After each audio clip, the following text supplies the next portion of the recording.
आप सभी का स्वागत है आपके अपने चैनल द डिजिटल गौरव में। आज की इस वीडियो में हम बात करने वाले हैं डिजिटल मार्केटिंग स्ट्रेटजी के बारे में कि डिजिटल मार्केटिंग स्ट्रेटजी होती क्या है, क्या इसकी इंपॉर्टेंस है।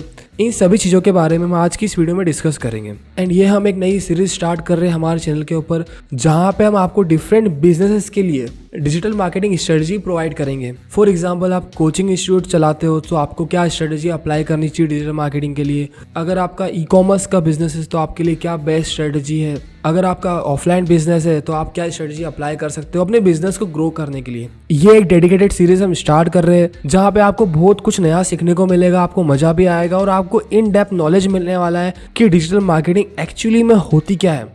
चलो, सबको पता है डिजिटल मार्केटिंग ये होती है कि किसी भी प्रोडक्ट एंड सर्विस को मार्केट करना ऑनलाइन, लेकिन यार उसके अंदर बहुत सारी चीजें होती है। स्ट्रेटजी बनाना, मीडिया प्लानिंग करना, किस तरह से बजट को अलोकेट करना चाहिए, कितनी चीजें होती है, ये हर किसी को नहीं आता। ये उस पर्सन को आता है जो प्रैक्टिकली वर्क कर रहा है। सो इसीलिए मैं आपके लिए डेडिकेटेड सेपरेट सीरीज लेके आ रहा हूँ जहाँ पे हम डिटेल में हर एक बिजनेस के लिए डिजिटल मार्केटिंग स्ट्रेटजी उनके बिजनेस मॉडल के अकॉर्डिंग बनाना सीखेंगे। सो मैं उम्मीद करता हूँ कि आप इस वीडियो को लाइक करेंगे, शेयर करेंगे और आपका सपोर्ट दिखाएंगे मुझे, जिससे मुझे मोटिवेशन मिलेगा आप सभी के लिए ऐसा नॉलेजेबल कंटेंट रेगुलर लाने के लिए। तो चलिए वीडियो में आगे बढ़ते और समझते हैं कि डिजिटल मार्केटिंग स्ट्रेटजी होती क्या है और कौन कौन से इंपॉर्टेंट एलिमेंट्स होते हैं डिजिटल मार्केटिंग स्ट्रेटजी के। सबसे पहले हम समझते हैं कि डिजिटल मार्केटिंग स्ट्रेटजी होती क्या है। In simple word, digital marketing strategy मतलब एक प्रॉपर रोड मैप आपके पास तैयार होना चाहिए, एक प्रॉपर प्लानिंग आपके पास होनी चाहिए कि आपको आपके बिजनेस को किस तरह से ऑनलाइन ग्रो करवाना है। फॉर एग्जाम्पल, आपका ई कॉमर्स या आपका ऑनलाइन कोर्स का बिजनेस है, सो आपको सारी चीज़ें आपकी ऑडियंस के बारे में पता होनी चाहिए। आपको पता होना चाहिए कि आपको कहाँ पे एड्स रन करने हैं, आपको पता होना चाहिए कि आपकी वेबसाइट कैसे दिखनी चाहिए, आपको पता होना चाहिए कि किस तरह से आप कोर्स का एक्सेस दोगे। सेम केस कोचिंग इंस्टीट्यूट वाले के लिए हो जाएगी। मतलब एक प्रॉपर प्लानिंग करना मार्केटिंग की, उसी को बोलते हैं हम डिजिटल मार्केटिंग स्ट्रेटजी। हम मार्केटिंग कहाँ कर रहे हैं? ऑनलाइन कर रहे हैं। सो इसीलिए बोला जाता है इसको डिजिटल मार्केटिंग स्ट्रेटजी। स्ट्रेटजी मतलब एक रोड मैप, एक प्लानिंग कि यार ये मैं कर सकता हूँ। प्रीवियस डाटा के अकॉर्डिंग आपके पास कुछ डाटा होगा, कुछ आपके पास कुछ पॉइंट्स होंगे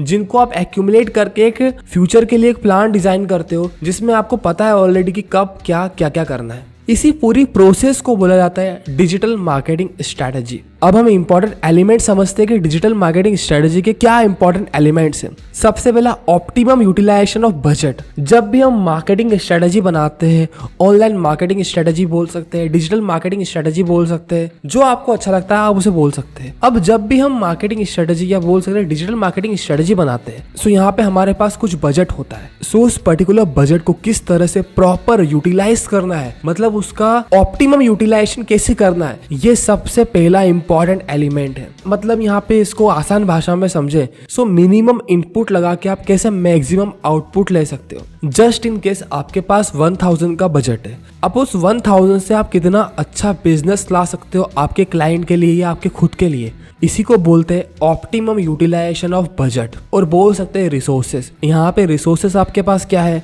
आपका रिसोर्सेस हो गया आपका बजट। अगर आपके पास ऑलरेडी कुछ फॉलोअर्स, कुछ ऑडियंस बेस है आपके यूट्यूब पे, इंस्टाग्राम पे, सो वो भी आपका रिसोर्सेस हो गया। अगर हम एक फ्रेश बिजनेस की बात करते हैं, एक फ्रेश स्टार्टअप की बात करते हैं, तो उसके पास कोई रिसोर्सेस नहीं होते। उसके पास रिसोर्स के टर्म में होता है बजट, कैश। सो उस कैश, उस बजट का किस तरह से ऑप्टिमम यूटिलाइजेशन करना है, मिनिमम इनपुट लगा के मैक्सिमम आउटपुट कैसे लेना है, इसी को बोलते हैं ऑप्टिमम यूटिलाइजेशन ऑफ बजट और रिसोर्सेज। जैसे कि आपने एड्स की प्लानिंग करी, अब यहाँ पे आपके पास गूगल एड्स हो गए, गूगल एड्स के अंदर भी आपके पास डिफरेंट चीजें आ गई। डिस्प्ले एड्स हो गए, सर्च एड्स हो गए, नेटिव एड्स हो गए, यूट्यूब एड्स हो गए, नॉन स्केबल एड्स हो गए, स्केबल एड्स हो गए, बैनर एड्स हो गए, एन नंबर ऑफ एड्स के टाइप है आपके पास। अगर हम फेसबुक के जाते हैं तो इंस्टाग्राम एड्स हो गए, रील्स के ऊपर आप एड्स रन कर सकते हो, स्टोरी एड्स हो गए, फेसबुक के आप एड्स रन कर सकते हो। मतलब यहाँ पे आपके पास बहुत सारी वेराइटीज है। अब ऐसा तो आपको करना नहीं कि आपका बजट है मंथली 1000 रुपीज का, ये मैं एग्जाम्पल तौर पे मान रहा हूँ, और आपने वो 1000 रुपीज गूगल एड्स के ऊपर ही लगा दिए,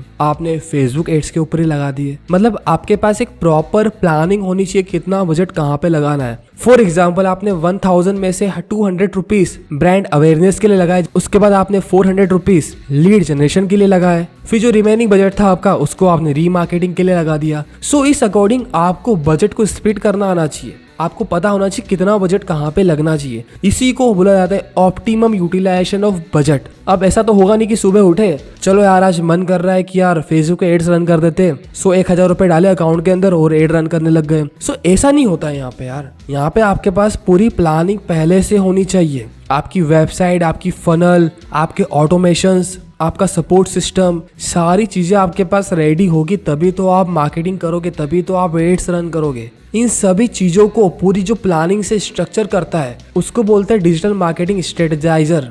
सो जितनी भी चीजें हैं इसको आपको प्रॉपर तरीके से स्ट्रक्चर करना है। इसी पूरी प्रोसेस को बोला जाता है डिजिटल मार्केटिंग स्ट्रेटजी। फिर उसके बाद आपको टारगेट सेट करना है कि क्या आपके गोल से, क्या आपके टारगेट से, कितना आपका मंथली बजट है, उसमें कितना रेवेन्यू आप टारगेट कर रहे हो, कितना सीटीआर आप टारगेट कर रहे हो, कितना कॉस्ट पर क्लिक आना चाहिए जिसको हम बोलते हैं सीपीसी, या आपकी जो आपकी लीड जनरेशन की प्रोसेस है तो उसमें आपकी कॉस्ट पर लीड कितनी पड़नी चाहिए जिसको हम बोलते हैं सीपीएल। आपके टारगेट, आपके गोल्स, आपका सीटीआर, आपकी सीपीसी, आपका सीपीएल, आपका आरओआई, आपका बजट आपको पहले से प्रॉपर स्ट्रक्चर्ड करना है। उसी के बाद तो हम मार्केटिंग कैंपेन्स को लाइव करेंगे। इन चीजों को स्ट्रक्चर्ड करना, प्रॉपर इनकी प्लानिंग करना, मार्केटिंग की प्लानिंग करना, इसी प्रोसेस को बुलाता है डिजिटल मार्केटिंग स्ट्रेटेजी। मैं उम्मीद करता हूं कि मैंने बहुत ही आसान शब्दों में आपको समझाने की कोशिश करी है कि डिजिटल मार्केटिंग स्ट्रेटेजी होती क्या है। अब हम आगे बढ़ते हैं इस वीडियो में और बात करते हैं किसी भी बिजनेस के लिए डिजिटल मार्केटिंग स्ट्रेटेजी बनानी कैसे, जिसमें सबसे पहला पॉइंट आता है understand nature of business. Local, global, online, offline business model, आपको सारी चीजें उस बिजनेस के लिए ऑलरेडी पहले से पता होनी चाहिए। अगर आप क्लाइंट के लिए वर्क करना चाहते हो तो आपको क्लाइंट के साथ कुछ समय बिताना है, उसके बिजनेस को समझना है। बिजनेस लोकल है कि ग्लोबल है कि ऑनलाइन है कि ऑफलाइन है, कि क्या बिजनेस मॉडल है, क्लाइंट रेवेन्यू जनरेट कैसे करता है, क्या प्रोसेस है रेवेन्यू जनरेशन की, किस तरह से प्रोडक्ट को सेल किया जाता है, सारी चीजें आपको पहले से पता होनी चाहिए। बिजनेस मॉडल, बिजनेस लोकल है कि ग्लोबल है कि ऑफलाइन है कि ऑनलाइन है, सारी चीजें आपको जब पता होगी तभी तो आप स्ट्रक्चर्ड कर पाओगे चीजों को, तभी तो आप एक मार्केटिंग प्लान प्रपोज कर पाओगे। सो नेचर ऑफ बिजनेस समझना बहुत जरूरी है कि बिजनेस का टाइप कैसा है, ऑनलाइन बिजनेस है कि ऑफलाइन बिजनेस है, किस फील्ड में क्लाइंट आपका वर्क करता है, कोचिंग इंस्टीट्यूट वाला क्लाइंट है या सर्विस वाला क्लाइंट है या प्रोडक्ट सेलिंग वाला क्लाइंट है या सॉफ्टवेयर वाला क्लाइंट है, कैसा आपका क्लाइंट है ये भी आपको समझना है। फिर उसके बाद आप उसका बिजनेस मॉडल समझो। उसका बिजनेस मॉडल ये समझो कि कैसे रेवेन्यू जनरेट किया जाता है, किस तरह से बिजनेस वर्क करता है। जब तक आप आपके बिजनेस को या क्लाइंट के बिजनेस के लिए अगर आप वर्क करते हो उसको अच्छे से समझोगे नहीं, तब तक आपको समझ में नहीं आएगा क्या स्ट्रेटेजी बनानी है, किस तरह से स्ट्रक्चर्ड करना है चीजों को। इसलिए मैंने सबसे पहले नंबर पे रखा है understand the nature of business. Business का नेचर समझना बहुत जरूरी है। फिर उसके बाद सेकंड पॉइंट आता है रिसर्च अराउंड कस्टमर पर्सोना, जो कि हमने बहुत बार सुना होगा जब भी हम मार्केटिंग की बात करते हैं। कस्टमर पर्सोना मतलब जो कस्टमर प्रोडक्ट को बाय करने वाले हैं उनके बारे में आपको पता होना चाहिए। उनका एज ग्रुप क्या है, उनके इंटरेस्ट क्या है, किस लोकेशन की आपकी ऑडियंस है, क्या टारगेट ग्रुप है आपका, वो पर्सन जो आपका टारगेट ऑडियंस है वो किन चीजों में इंटरेस्ट रखता है। फॉर एग्जाम्पल आपका टॉय का बिजनेस है, जो बाय करता है प्रोडक्ट को वो होते हैं पेरेंट्स जिनकी एज होती है 27 to 54 समथिंग। सो उनका नेचर कैसा है, उनकी लोकेशन कहाँ की है, उनकी इनकम कितनी है, वो कितना खर्चा कर सकते हैं टॉय के अंदर, ये सारी चीजें आती है कस्टमर पर्सोना के अंदर। मतलब कस्टमर को अच्छे से पहचानना। अगर आपने आपके कस्टमर को पहचान लिया, उसको क्या चाहिए क्या नहीं चाहिए, उसकी क्या प्रॉब्लम है, क्या उसका पेन पॉइंट है, क्या उसका दर्द का पॉइंट है जिसको बोल सकते हैं, कहाँ पे उसको दुख होता है, कहाँ पे उसको दर्द होता है, ये पॉइंट आपने पकड़ लिया।